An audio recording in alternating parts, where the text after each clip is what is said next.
दोस्तों, महाभारत में यूँ तो कई प्रेम कहानियाँ देखने और सुनने को मिलती है, लेकिन महाभारत के एक पात्र ऐसे भी हैं जिनकी प्रेम कथा के बारे में कोई नहीं जानता, जबकि दो दिलों का ये प्रेम कई युगों से चलता आ रहा है। तो दोस्तों, आज हम हाजिर है ऐसी प्रेम कहानी लेकर जिससे आप सभी आज तक अनजान हैं। तो आइए शुरू करते हैं। नमस्कार दोस्तों, स्वागत है आप सभी का festivals of India YouTube channel पर।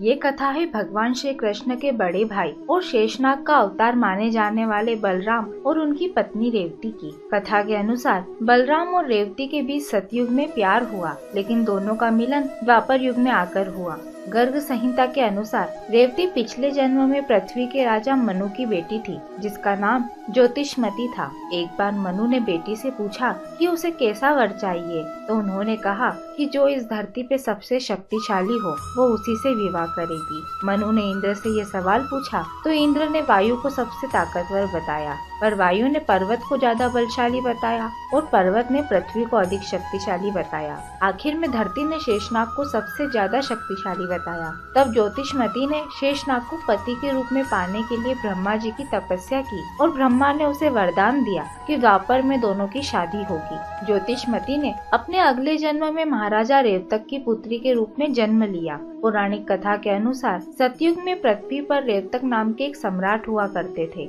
जिनकी पुत्री का नाम राजकुमारी रेवती था। महाराज रेवतक ने अपनी पुत्री रेवती को हर प्रकार की शिक्षा दिलवाई थी। कहा जाता है कि जब रेवती विवाह के योग्य हुई तो उनके पिता राजा रेवतक ने उनके विवाह के लिए पूरे पृथ्वी पर योग्य वर की तलाश शुरू की, लेकिन महाराज को उस समय पृथ्वी लोक पर रेवती के योग्य वर नहीं मिला, जिससे महाराज रेवतक चिंतित हो गए। लेकिन महाराज रेवतक ने हार नहीं मानी।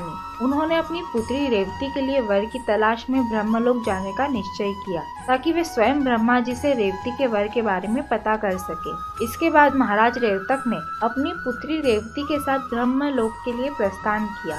जब महाराज रेवतक ब्रह्मलोक पहुँचे, उस समय वहाँ वेदों का गान चल रहा था, इसलिए वह वहाँ कुछ समय के लिए रुक गए और समय बीतता गया। वेदों का पाठ जब खत्म हुआ तो महाराज रेवतक ने ब्रह्मा जी के समक्ष अपनी बात रखी और सब कुछ विस्तार से बताया। जब ब्रह्मा जी ने महाराज की व्यथा सुनी तो वे मुस्कुराने लगे और बोले, आप पृथ्वी लोक वापस लौट जाइए। वहाँ पर श्री कृष्ण के बड़े भाई बलराम आपकी पुत्री रेवती के लिए योग्य वर साबित होंगे। रेवती के लिए योग्य एवं शेषनाग के अवतार बलराम जैसा वर पाकर महाराज रेवतक बेहद प्रसन्न हुए और रेवती को लेकर वापस भूलोक चले आए। लेकिन पृथ्वी पर पहुंचकर मनुष्य तथा अन्य जीव जंतु के छोटे आकार को देखकर वे दोनों आश्चर्यचकित रह गए। कुछ देर वे यही सोचते रहे कि ये कैसे हुआ। उस समय उन्होंने वहाँ मौजूद मनुष्यों से वार्तालाप की और उन्हें पता चला कि ये द्वापर युग चल रहा है। यह सुनकर वे घबरा गए और श्री कृष्ण के भाई बलराम के पास गए और उन्हें ब्रह्मा जी द्वारा कही गई बातों के बारे में बताया।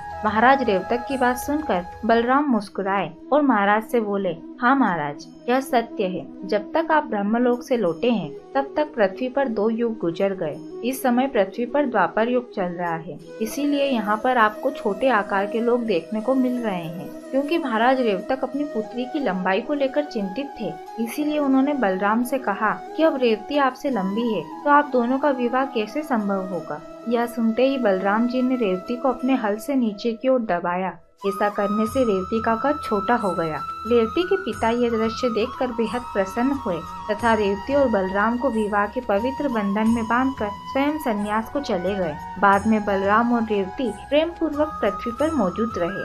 तो देखा दोस्तों आपने कि कैसे सतयुग के प्रेमियों का मिलन द्वापर युग में हुआ। और इसी के साथ हमारी ये जानकारी भी यहीं पर समाप्त होती है। आशा करते हैं आपको ये जरूर अच्छी लगी होगी। ऐसे और भी वीडियो देखने के लिए अभी सब्सक्राइब करें festivals of India YouTube channel को। साथ ही साथ इस वीडियो को ज्यादा से ज्यादा लोगों के साथ शेयर करें। हमारे इस वीडियो को अंत तक देखने के लिए धन्यवाद।